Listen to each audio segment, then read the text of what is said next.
Good morning class 8। शुरू करते हैं हम लोग ऑनलाइन क्लासेस। क्लास में हम लोग ने इस चैप्टर को ऑलरेडी स्टार्ट कर दिया था। 1 लेसन ऑलरेडी हो चुका था इस चैप्टर के अंदर, the making of national movement 1870s के बाद। तो हम लोग डिस्कस कर रहे थे 1857 की स्टोरी डिस्कस करते हैं। हम लोग ने डिस्कस किया था चैप्टर्स के पीछे वाला, द रिवॉल्ट ऑफ 1857। तो जिस तरह से हमने इसके बारे में डिस्कस किया था कि 1857 में कि ये रिवॉल्ट हम लोग जो है we failed but we learn something, we learn a lot. हमने बहुत कुछ सीखा। सबसे पहले हमने क्या सीखा था इसमें, दैट कि सब मिलके अगर हम लोग फाइट करते, यूनिटी अगर होती हमारे अंदर, तो यूनिटी बहुत इंपॉर्टेंट थी जो मिसिंग थी इसके अंदर। सारे देश सारे स्टेट जो था हमारा, वो सब मिलके ऑर्गेनाइज तरीके से वो रिवॉल्ट नहीं कर रहे थे। तो बहुत सारे लूप्स थे जिसके कारण हम लोग ये रिवॉल्ट हार गए। लेकिन हमने इससे सीखा कि हमारे पास मिसिंग क्या थी, ये यूनिटी जो थी मिसिंग थी। और एक और इम्पॉर्टेंट चीज़ हमने क्या सीखा था कि हमारे due to this 1857 we realise, क्या रियलाइज़ किया था हम लोग ने कि नेशनलिज्म, ये नेशनलिज्म जो है, ये देशभक्ति, ये हमें इसी रिवॉल्ट के थ्रू ही पता चला कि हमारे अंदर जो ये चीज़ें थी छिपी हुई थी और हमें पता नहीं था। देशभक्ति ये मूवमेंट के बाद लोगों को रियलाइज़ हुआ और जिसके कारण हम लोगों ने लड़ना ख़त्म नहीं किया। We started in other new fresh movement but in different manners, लेकिन वो अलग तरीके से था। अब वो तरीका था जिस तरह से ब्रिटिशर्स रूल कर रहे थे, उन्होंने भी अपना पॉलिसीज़ चेंज किया। 1857 के बाद उन्होंने भी अपना पॉलिसी चेंज किया, क्योंकि after that east India company ख़त्म हो गया, उसका पावर उनके हाथ से निकल के कहाँ चला गया, पार्लियामेंट में, ब्रिटिश पार्लियामेंट के पास चला गया। तो ब्रिटिश पार्लियामेंट ने भी अपनी पॉलिसीज़ को अपना चेंज की ताकि इंडियंस को रियलाइज़ हो जाए that they are good for Indians, they are doing something benefited.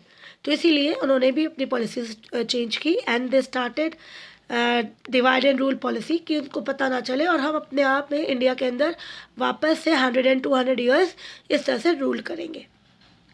तो उन्होंने भी अपनाई थी, हमने भी अपनाई थी, और जिसके कारण the making of national movement was started.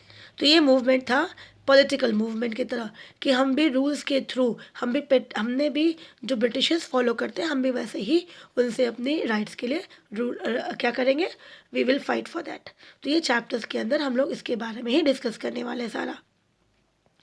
ना इसमें मोस्टली जो हमारा टॉपिक आएगा कि क्या क्या इसके अंदर है, तो इसके अंदर आ जाएगा सबसे पहले द राइज ऑफ नेशनलिज्म, जैसे अभी हमने डिस्कस किया कि ये किससे रिलेटेड था, चैप्टर 1857 से।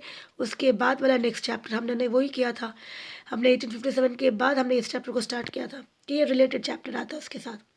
तो हमने यहाँ पर राइज ऑफ नेशनलिज्म पढ़ना है, पार्टीशंस ऑफ बंगाल, किस तरह से बंगाल को पार्टीशन किया, होम रूल्स क्या बनाया था, फिर मॉन्टेस्क्यू चार्ल्समार्ट रिफॉर्म्स क्या था, खिलाफत मूवमेंट क्या था, रिवोल्यूशनरी मूवमेंट था क्या, सिविल डिसोबीडियंस मूवमेंट में क्या था। तो ये लगभग बहुत ही इंपॉर्टेंट चैप्टर्स है जो आपको नेक्स्ट 9th and 10th में भी इस टॉपिक से रिलेटेड ही बहुत कुछ क्वेश्चंस होंगे। और ये टॉपिक जो ऐसा होता है, ये 8 में शुरू होता है और 10th में ख़त्म होता है। तो ये क्लास 8 से शुरू होता है, क्लास 10 तक चलता है टॉपिक। तो ये चैप्टर को अपने बहुत ही अच्छे से ध्यान से समझना है, और जो समझ में नहीं आए तो आप आराम से व्हाट्सएप्स के थ्रू, कॉल के थ्रू, डाउट्स के थ्रू आप अपने पूछ सकते हो। बट बार बार रिपीटेडली इस चैप्टर्स को आपको वीडियोस को देखना होगा और फिर आपको चैप्टर्स को भी रीड आउट करना पड़ेगा, जैसे मैंने क्लास में भी कहा था, क्योंकि हमने ऑलरेडी क्लास के अंदर इसका एक लेक्चर ऑलरेडी हो चुका है। तो मूव करते वापस से हम लोग स्टार्ट करते हैं, क्योंकि ये जब ऑनलाइन है तो फिर चैप्टर स्टार्ट करना ही ज़्यादा अच्छा रहेगा, फर्स्ट पेज से ही शुरू करना अच्छा रहेगा इसके लिए। तो स्टार्ट करते हैं। The consolidation of the British East India Company ruled in the Indian subcontinents during the 18th century। 18th century that was 17, जहाँ मतलब 1857 से पहले, 1857 से पहले, क्योंकि 1857 ऑलरेडी कौन सा हो गया, 19th centuries में आ गया। तो उस समय जो 2 century पीछे, ये 19th centuries हो गया, ठीक है ना। तो ये 2 centuries पीछे 18th centuries में अगर हम लोग जाते हैं तो वहाँ पे ब्रिटिशर्स इंडिया में एंटर किया था किसके लिए? They entered for trade, for business, वो ट्रेड के लिए आए थे। और उनका कंपनी का नाम था ब्रिटिश ईस्ट इंडिया कंपनी। उसके साथ बहुत सारी कंपनियाँ आई थी, फ्रेंच आई थी, डच आई थी, पोर्चुगीज़ आई थी। सभी के साथ सबसे powerful British East India company he proved हुआ था। तो उन्होंने बहुत कुछ मिला के, कंसिडरेशन मीन्स ऑल टुगेदर, बहुत कुछ चीज़ों को लेके उसने रूल करना शुरू किया था कि इंडिया के अंदर अगर उनको रहना है रूल्ड, क्योंकि यहाँ पे इजीली वो एक तो ट्रेड भी कर सकते हैं और उनकी इकोनॉमिक को भी यूज़ कर सकते हैं, उनकी लाइफस्टाइल्स को कंट्रोल कर सकते हैं। इसी तरह से धीरे धीरे, जिसके कारण यहाँ पे शुरुआत किया हुआ, which lead to the rise of the Indian middle class. क्योंकि जब इकोनॉमिक सोशल चेंजेस आने लगा, समाज के अंदर बहुत कुछ बदलाव आने लगा, तो यहाँ पर लोगों की विचार भी चेंजेस होने लगी। एजुकेशन जो था वो लोगों में शुरुआत हो गई है कि एजुकेट करना, education become a important issue कि हमें एजुकेट होना है। तो इसी तरह से किसका इमर्ज हुआ? इस इंडियन मिडिल क्लास का इमर्ज हुआ। अब ये पढ़ेंगे, पढ़ने से क्या होगा? एजुकेटेड होने से एनलाइटमेंट, जो चीज़ें हमें नहीं पता है अब हमें उसके बारे में पता चल रहा है with the help of education. What is going around in the world, हमारे आसपास वर्ल्ड के बाहर क्या हो रहा है, वो कौन सी कंट्री किस तरह से रूल कर रही है, उनके पीछे और क्या चल रहा है, ये सब चीज़ें हमें पता चल रहा है with the help of education only. तो धीरे धीरे स्टेडीली हम लोगों ने कोशिश किया कि जो ब्रिटिशर्स हैं, pre colonials, social religious institutes and barriers, कि इन सब चीज़ों को हटा दिया जाए जो हमारे रुकावट बन रही है रास्ते के लिए। Now the emerging economic and financial powers of Indian business ownerships, merchants and the professional class brought them increasing into conflicts with the British Raj. तो जिस तरह से हम लोगों ने अपने आप में सुधार, चेंजेस आया हमारे अंदर, इकोनॉमिकली लोग बिजनेस करना शुरू कर रहे हैं, उनके अंदर दे स्टार्टेड अर्निंग आ रही है, स्टैंडर्ड बढ़ रहा है, फाइनेंशियल पावर हो रहे हैं उनके अंदर। तो ये कौन है? वह बिजनेस ओनर, मर्चेंट्स, ये प्रोफेशनल्स, लॉयर्स, डॉक्टर्स, टीचर्स, इनके थ्रू ये सब चीज़ें पढ़ना शुरू हुआ। तो यहाँ पे क्या चीज़ की और चीज़ों में कन्फ्लिक्ट्स अराइज होने लगी। कन्फ्लिक्ट्स इन द सेंस कि ब्रिटिशर्स हमारे लिए सही है या गलत है, क्या वो इंडिया के लिए अच्छा है, वो क्या अच्छा काम कर रहे हैं, ये चीज़ें शुरुआत हो गई। और जहाँ पे उनको लगता था वो गलत है तो उनके साथ कन्फ्लिक्ट्स अराइज होना शुरू हो जाता। Arising political consciousness among the native Indian social elites. अब इलाइट्स किसे बोलते हैं? मिडिल क्लास, पैसे वाले, बिजनेसमैन, जो अब अपने इकोनॉमिकली एंड फाइनेंशियली पावरफुल हो गए, उन्हें कहा गया। तो जैसे यहाँ पे इलाइट्स में किसको बोल दिया गया? डॉक्टर्स है, लॉयर्स है, ग्रेजुएट्स है, गवर्नमेंट ऑफिसर्स है, सिमिलर ग्रुप्स, वैसे ही same.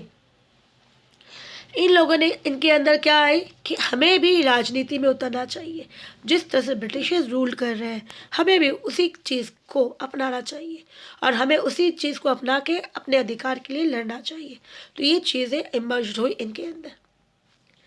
Swan and Indian identity, और अपनी पहचान, हमारी जो पहचान है, हमारे पहचान वो हमारे दबा रहे हैं, तो वो हर चीज़ों के लिए हमें लड़ना है। और जिसके लिए हमारी जो नेशनल सेंटिमेंट्स थी, देशभक्ति, वो धीरे धीरे इंडियंस के अंदर जागने लगी कि ये देश हमारा है, यहाँ हमें होना चाहिए, रूल हमें करना चाहिए, ये बाहर वाले हम पे रूल करें। और ये जो चलता गया ये लड़ाई 19वीं सेंचुरी तक, जिसके कारण 19 से 20 और 1947, that is the 20th century, mid 20th century, India become freed from British rule. तो इसी तरह से ये चलता गया। तो ये इंट्रोडक्शन हुई जहाँ पर, क्योंकि हमें अगर लास्ट नेक्स्ट चैप्टर्स अगर हमने नहीं पढ़ा सही से, द रिवॉल्ट ऑफ 1857, तो ये बेस समझना बहुत मुश्किल हो जाएगा कि किस तरह से हम लोगों ने, हमारे साथ क्या क्या किया था ब्रिटिशर्स ने, तब जाके वो ईजी हो जाएगा समझना ना। अब हम मूव करेंगे, न्यू टॉपिक है हमारा राइज ऑफ नेशनलिज्म। ये जो देशभक्ति की भावना किस तरह से इमर्ज्ड हुई, इंडियंस ने अपने आप में रियलाइज कैसे किया। तो nationalism is an ideology and movement that promote the interest of a particular nation. कोई भी नेशन हो, इंडिया हो या यूरोप हो या रशिया हो, कोई भी देश हो, सभी देश में देशभक्ति होती है, सभी वो अपने देश के लिए सोचते हैं। तो जो आइडियोलॉजी, तो डेफिनेशन यहाँ पे इजीली है कि is an ideology and movement जो प्रमोट करती है देश की इंटरेस्ट के पर्टिकुलर ग्रुप्स, पर्टिकुलर नेशंस, और अपने देश के लिए करते हैं। जैसे हम सिंपल बोल सकते हैं that is feeling of oneness, कि हम कौन है, हम एक है। ये जो आई वर्ड होता है उसको रिप्लेस करते हैं वी से, कि मैं नहीं हम है। यही है सिंपल में कि ये मतलब होता है कि हम क्या है, हम भारतीय हैं, हम इंडियंस हैं। यही हमें देता है हमारी नेशनलिज्म की फीलिंग्स को। तो इसी तरह से specially with the aim of gaining, किस तरह से हम गेन कर रहे हैं, इसे मेंटेन्स कैसे करें, हमारी जो देश के प्रति जो प्यार है, ये सब चीज़ें को किस तरह से हम उसको रख रहे हैं, और नेशनल सोवरेनिटी की हम अपने गवर्नमेंट बनाए, हम किसी के अधीन ना रहे, हम किसी के अंडर रूल्ड नहीं हो, हम पे कोई बाहर वाला रूल्ड ना करे। ये चीज़ है क्योंकि ये लैंड हमारा है, it is our own homeland. तो ये चीज़ें इमर्ज्ड हुई ड्यू टू 1857 रिवोल्ट के बाद लोगों को ये समझ में आया। After the failure of the first war of independence, तो यहाँ पे हमने डिस्कस किया था the first war of independence, that is 1857 के बारे में कहा जा रहा है, क्योंकि इसी को ही कहा जाता है the first war of independence. तो जो तरह से हम लोग लाइन टू लाइन जा रहे हैं बेटा, इसमें देखो कि बहुत सारे इंटरनल्स क्वेश्चंस बनेंगे, वन वर्ड्स बनेंगे, फिल इन द ब्लैंक्स बनेंगे, क्योंकि आपका पैटर्न इसी तरह से होगा। जैसे अब यहाँ पे the first war of independence after the failure of, तो इस तरह से ये चीज़ें आपको याद रखना कि ये क्या है, कौन सा वॉर है, the first war of independence. ये वॉर कौन सी है, 1857।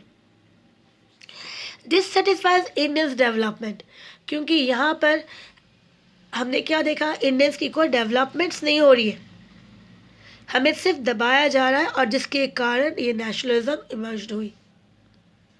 इन ऑर्डर और in other word, Indian nationalism grow partly as the rise of colonial policies, या फिर हम दूसरे तरीके से, दूसरे शब्द में अगर बोलेंगे तो क्या बोला जाएगा, दैट इंडियंस के जो फीलिंग्स थी वो कहीं ना कहीं ब्रिटिशर्स ने ही जगाया है।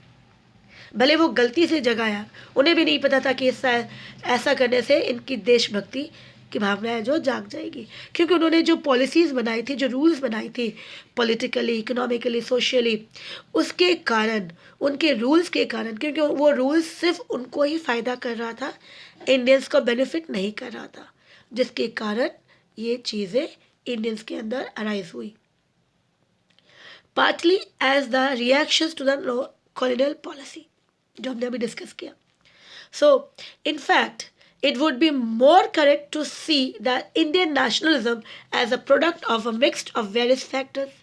और हम ऐसे बोल सकते हैं कि अगर देखा जाए तो बहुत सारे कारण हैं जिसके लिए नेशनलिज्म अराइज हुआ। तो यहाँ पे देखो इंटरनल एक क्वेश्चन बन सकता है कि how the feeling of nationalism arise in India. तो ये पैराग्राफ पूरा का पूरा आंसर है। तो इंटरनल्स भी पढ़ना पड़ेगा, चैप्टर्स को थोरोली, तब जाके आपके नंबर्स अच्छे होंगे। तो आपको वीडियोस को बार बार देख सकते हो, क्योंकि ये लाइव नहीं हो रहा है, रिकॉर्डेड हो रहा है। इजीली आप कभी भी जब चाहे, आपको ज़रूरी नहीं कि मोबाइल के सामने ही बैठना है, मोबाइल्स को देखना है, आप इजीली सुनना है, चैप्टर्स को खुद रीड करना है। समझ नहीं आएगा तो आपको उसको आराम से सुनना है, आप साइड में रख दो इसे और चैप्टर्स को रीड करो। आपको रिलेटेड पूरे की पूरे सही से लाइन टू लाइन चल रहे हैं हम लोग, तो आपको पूरा चैप्टर्स अच्छे से समझ में आ जाएगा। ठीक है, तो हम लोग मूव करते हैं नेक्स्ट पेज में। ना नेक्स्ट में हम लोग मूव करते हैं कि नेशनलिस्ट सेंटिमेंट्स जो है किस तरह से grow easily among the people because Indians was unified and welded into a nation during the 19th and 20th century। तो ये जो नेशनल सेंटिमेंट्स थी, देशभक्ति की जो भावना थी जो इंडियंस के अंदर इमर्ज हुई, ये धीरे धीरे बढ़ती गई और उनको एक करती गई कि हम लोग सभी लोग जो है, ये हमारा देश है और हम सब एक हैं। ये कब हुआ, ये during 19th and 20th centuries के थ्रू हुआ।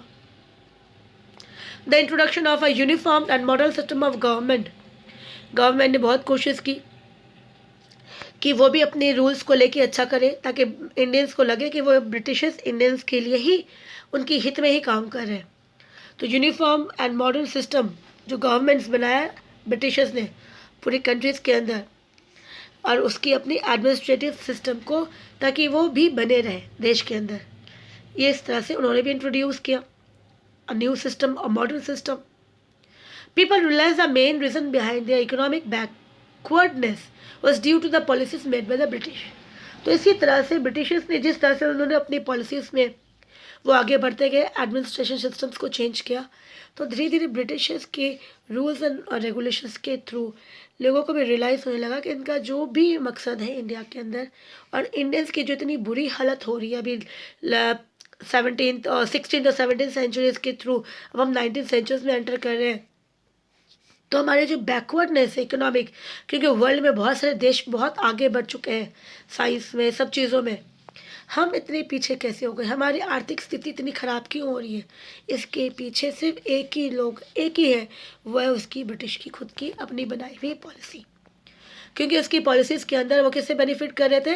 वो सिर्फ अपने आप को ही बेनिफिट कर रहे थे। Modern education was also created a certain uniformities and communities of outlooks interesting among the educated Indians. कुछ मॉडर्न एजुकेशन सिस्टम्स को भी उन्होंने क्रिएट किया था, इंग्लिश के ऊपर ज़्यादा फोर्स किया था, पढ़ना है इंग्लिश, एजुकेट होना है इंग्लिश, चीज़ें आनी चाहिए। तो कम्युनिटीज़ अलग अलग, उन्होंने भी इसके ऊपर भी फोकस किया, देखा। तो दिस इंग्लिश एजुकेटेड इंटेलिजेंस जितने सारे the form the nuclear for the newly arising political unrest. तो ये सभी पढ़े लिखे इन्होंने भी क्या देखा, उनकी अपनी सोच के हिसाब से, कि ये जो न्यू रूल्स एंड रेगुलेशंस बनाया जा रहा है, तो इससे हमें भी अपने आप में सुधार देश के लिए, क्योंकि ये कुछ भी अच्छा नहीं कर रहे, पॉलिटिकली टोटली अनरेस्ट है, हमें कुछ राइट्स नहीं मिल रहा है। It was this section of the society which provided leaderships. तो इन्होंने भी आगे बढ़ा और उन्होंने पॉलिटिकल तरीके से, क्योंकि जब वो पॉलिटिकली रूल कर रहे हैं, अपनी पॉलिसीज अपना रहे हैं, तो हमें भी इसी चीज़ को लेके ही लड़ना है। तो ये वो क्लासेस थी, कौन सी? एजुकेटेड क्लासेस थी, जिन्होंने इस चीज़ों को आगे लिया और अपने समाज के लिए, अपने लोगों के लिए, अपने देश के लिए इन्होंने शुरुआत की, और इन्हीं में से ही लीडरशिप बन के आए, और उन्होंने इंडियन पॉलिटिकल एसोसिएशन फॉर्म्ड किया। तो ये कौन थे? इंग्लिश एजुकेटेड इंटेलिजेंसियस लोग, इन लोगों ने ही। Now the early nationalist was also known as moderate, were a group of political leaders in India. जब हमारे पॉलिटिकल हम नेक्स्ट पेज में पढ़ेंगे, क्योंकि यहाँ पर सीक्वेंस वाइज जिस तरह से स्टोरी है वैसे हम लोग चलते हैं, पेज वाइज चल रहे हैं इसके लिए। तो यहाँ पे अभी जो पॉलिटिकल, जब इन्होंने पॉलिटिकल एसोसिएशन फॉर्म किया, एक पॉलिटिकल ग्रुप फॉर्म किया, तब उस ग्रुप में जो सबसे पहला ग्रुप था, उन्हें नाम दिया गया था द अर्लीस्ट नेशनलिस्ट, क्योंकि वो देश के लिए कर रहे थे, तो दे वर कॉल्ड एज मॉडरेट। ये पॉलिटिकल लीडर्स, इनकी एक्टिव जो उन्होंने जो भी काम किया, वो कब से कब तक किया था? 1885 से 1905 तक। इनका उद्देश्य क्या था?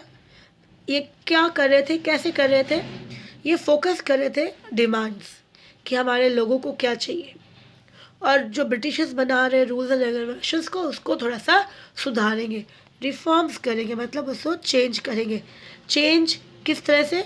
जो हमारे लिए सूटेबल है, वो उसके थ्रू हम उसको रिफॉर्म्स करेंगे। तो ये किसकी व्यू थी? ये व्यू थी मॉडरेट्स की। और ये कौन थे? ये पॉलिटिकल लीडर्स थे, जो हमने पॉलिटिकल एसोसिएशन फॉर्म हुआ था उसके।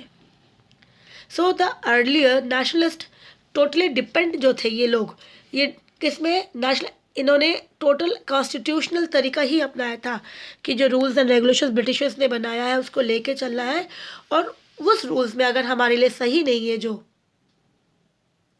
उसे हमें क्या करना है? उसे चेंज करना है, उसके लिए हमें लड़ना है। हमें कैसे लड़ना है, उनका तरीका क्या होगा, वो भी डिस्कस करेंगे, लेकिन वो है मेनली पीसफुल तरीके से, कोई लड़ाई नहीं, कुछ नहीं, हम शांति से अपनी डिमांड्स को गवर्नमेंट्स के थ्रू बताएंगे। गवर्नमेंट्स की जो तरीका होगा, पेटिशंस होगा, एप्लीकेशंस होगा, हम कॉन्स्टिट्यूशंस के थ्रू उनके ऊपर दबाव देंगे कि हमारी जो डिमांड है वो फुलफिल किया जाए। So they remain friendly with the Britishers. तो इससे क्या हो गया कि इनका जो कनेक्शन था ब्रिटिशर्स से वो कैसा था, फ्रेंडली था toward the British rule, but believed that Indians should have a proper and legitimate role in the government of the country. और उनका ये मानना था कि ब्रिटिशर्स जो है वो इंडिया के लिए अच्छा कर रहे हैं, तो इंडियंस को भी क्या होना चाहिए कि वो प्रॉपर तरीके से इसकी रूल्स एंड रेगुलेशंस को माने और लॉयल रहे, उनके रूल्स को अपनाए और उनके लिए ट्रस्टफुल बने के रहे। ये उनका मानना था। ये बार बार हम लोग बात कर रहे हैं मॉडरेट्स की। Although they asked for constitutional and other reforms within the framework of British rules, इनका सभी चीज़ों को डिमांड करेंगे तो वो किसके थ्रू करेंगे, एक प्लेटफॉर्म के थ्रू जो हमारे कॉन्स्टिट्यूशन ब्रिटिशर्स ने बनाई थी, रूल्स एंड रेगुलेशंस, उसके थ्रू, उसी फ्रेमवर्क के थ्रू ही काम करेंगे। So they are all had faith, क्योंकि इनको लगता था ब्रिटिशर्स जो है वो अच्छा काम कर रहे हैं, देश को एक नई दिशा में ले जा रहे हैं, एक नया नेशन बनाएंगे जिसके अंदर हमें सब कुछ मिलेगा। तो इसी तरह से इनका वे ऑफ अपील था गवर्नमेंट के through. The earlier nationals believe that in patience and conciliations rather than confrontations, adopting orderly progress and constitutional means to realize their aims. इनका उद्देश्य क्या था, तो देखो यहाँ पे एक वेरी शॉर्ट क्वेश्चन बन जाता है कि how the nationalist leader they depend on British rules or they believe in their British rules and how they are appealing to their British. बहुत सारे क्वेश्चंस के आंसर्स एक ही है कि नेशनल्स जो थे वो बिलीव करते थे इन पेशेंस। उनका तरीका कैसा था कि पेशेंट, धीरे से, आराम से, शांति से, कोई झगड़ा नहीं करना है, कोई उसके सामने खड़े होकर बहसबाजी नहीं करनी है, कन्फ्रंट नहीं होंगे, उनके खिलाफ नहीं खड़े हो जाएंगे।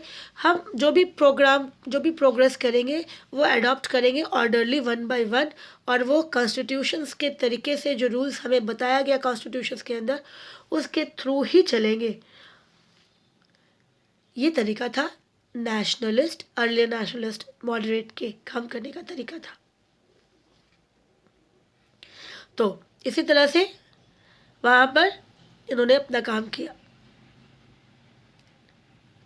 क्योंकि इनका टोटल किस में बिलीव था, ब्रिटिशर्स पे। They are full believe in their rules and regulations. So the earlier nationalist believe in patience and consolation rather than conference. तो इस तरह से उन्होंने इस चीज़ों को अपनाया। To educate the people, to arouse political consciousness and to create powerful public opinions in favor of their demand, they organized annual sessions. तो अब जनता भी इसे सपोर्ट करे, जनता भी इसे, तो उन्होंने क्या किया, जो एजुकेटेड पीपल्स थे इस मॉडरेट लीडर्स के अंदर, उन्होंने पॉलिटिकल कि लोगों को समझ में तो आया पॉलिटिकल कॉन्शियसनेस होता क्या है, क्रिएट करे पावरफुल ओपिनियंस, पब्लिक ओपिनियंस, कि लोग क्या चाहते हैं, लोगों के मन में ब्रिटिशर्स के लिए कुछ अच्छा पॉजिटिव चीज़ उनको बताएं और अपने डिमांड्स जो है वो अपने आप गवर्नमेंट्स को बताएं। तो इसीलिए वो क्या करते थे, एनुअल सेशन मीटिंग ऑर्गेनाइज करते थे, जहाँ पे लोग, सारे लोग इकट्ठा हो और अपने अपने डिमांड्स जो है उनको बताएं। प्रोसेशंस, रैली निकालना, मीटिंग्स करना, स्पीच डिलीवर करना, डिस्कस करना उस सब चीज़ों को कि किस तरह से इकोनॉमिकली, सोशल एंड पॉलिटिकल क्या क्या प्रॉब्लम्स अराइज हो रही है, ये सभी उस मीटिंग्स के अंदर डिस्कस किया जाता था। ना following this discussions resolution was adopted. तो इसी तरह से जो भी डिस्कशन, बातचीत करने के बाद जो उसका हल, जो भी पॉइंट ऑफ व्यू निकलता था, उसका रेजोल्यूशन बनाया जाता था कि हमें इस तरह से काम करना है। सो दे ऑल्सो अडॉप्टेड और ड्राफ्टेड पेटिशंस। तो वो और क्या करते थे, पेटिशंस, अपनी डिमांड्स को लिखा और गवर्नमेंट को फॉरवर्ड किया। मेमोरेंडम, रूल्स एंड रेगुलेशंस, जिस तरह से नोटिस हमारे स्कूल्स में भी नोटिस आती है, पेज नंबर लिखा था, डेट मेंशन किया रहता है, वैसे उन्होंने कितना अब तक दिया, तो मेमोरेंडम्स उस तरह से उन्होंने कितने अपने अपने डिमांड्स को आगे लिखा है और गवर्नमेंट को वो सबमिट करते थे। तो इनका तरीका इस तरह से था गवर्नमेंट्स के थ्रू काम करने का।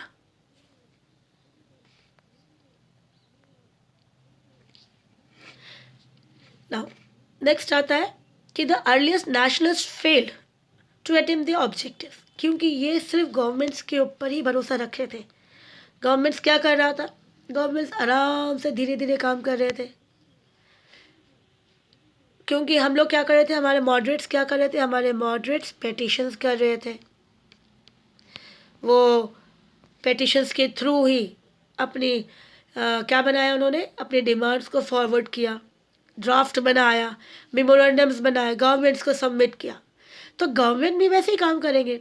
कॉन्स्टिट्यूशंस में वैसे ही काम होता है। पार्लियामेंट्स के अंदर वन हाउस में से दूसरे हाउस जाता है, फिर दूसरे हाउस से प्रेसिडेंट के पास जाता है। हमने डिस्कस किया हुआ है कितना टाइम लग जाता है एक रूल्स को पास आउट होने में। तो वैसे वो भी काम करेंगे धीरे धीरे। उनको पता है कि जब ये लोग इस तरीके से हमारे रूल्स को अडॉप्ट कर रहे हैं, हमारी जी जो पॉलिसीज़ बनाई है उसके थ्रू ही वो भी हमसे हमारे लिए अपना डिमांड्स मांग रहे हैं, तो हम भी उनका डिमांड्स को इस तरह से डिले करेंगे, क्योंकि यही इंडियंस आराम से हमारे जो रूल्स को फॉलो कर रहे हैं। तो इसी तरह से जो उनका उद्देश्य था कि रिफॉर्म्स करना है, बहुत चीज़ें हमें रिफॉर्म्स करनी है और बदलाव करना है जो नहीं हुआ।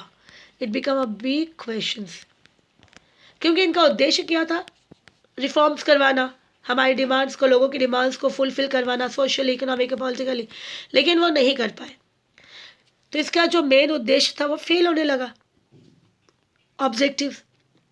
तो इस तरह से जब ये फेल होने लगे तो लोगों के अंदर क्या आएगा कि हम लोगों ने आराम से धीरे धीरे इतना काम किया, सब कुछ इनकी मॉडरेट्स की बात सुनी, लेकिन रिजल्ट कुछ नहीं मिला। तब एक अलग ग्रुप भी उसका देखा गया कि मॉडरेट से नेशनलिस्ट, जो नेशनल ऑर्गेनाइजेशन बना, उसमें से एक और ग्रुप्स का जन्म हुआ, एक्सट्रीमिस्ट, रेशियल। तो यहाँ पे हमने पढ़ा था अर्लियर नेशनलिस्ट, जिसको नाम दिया था मॉडरेट। तो उसके अलावा क्योंकि ये अपने ऑब्जेक्टिव्स को फुलफिल नहीं कर पा रहे थे जो भी बोला था, तो एक और कौन से निकल के आया, एक्सट्रीमिस्ट नेशनलिज्म, जिसे हम लोग एक्सट्रीमिस्ट भी कहते हैं और या फिर इसे रेडिकल के नाम से भी कहा जाता है। ठीक है, तो it can be called, they can called as extremist और radical because they are just opposite to the moderate.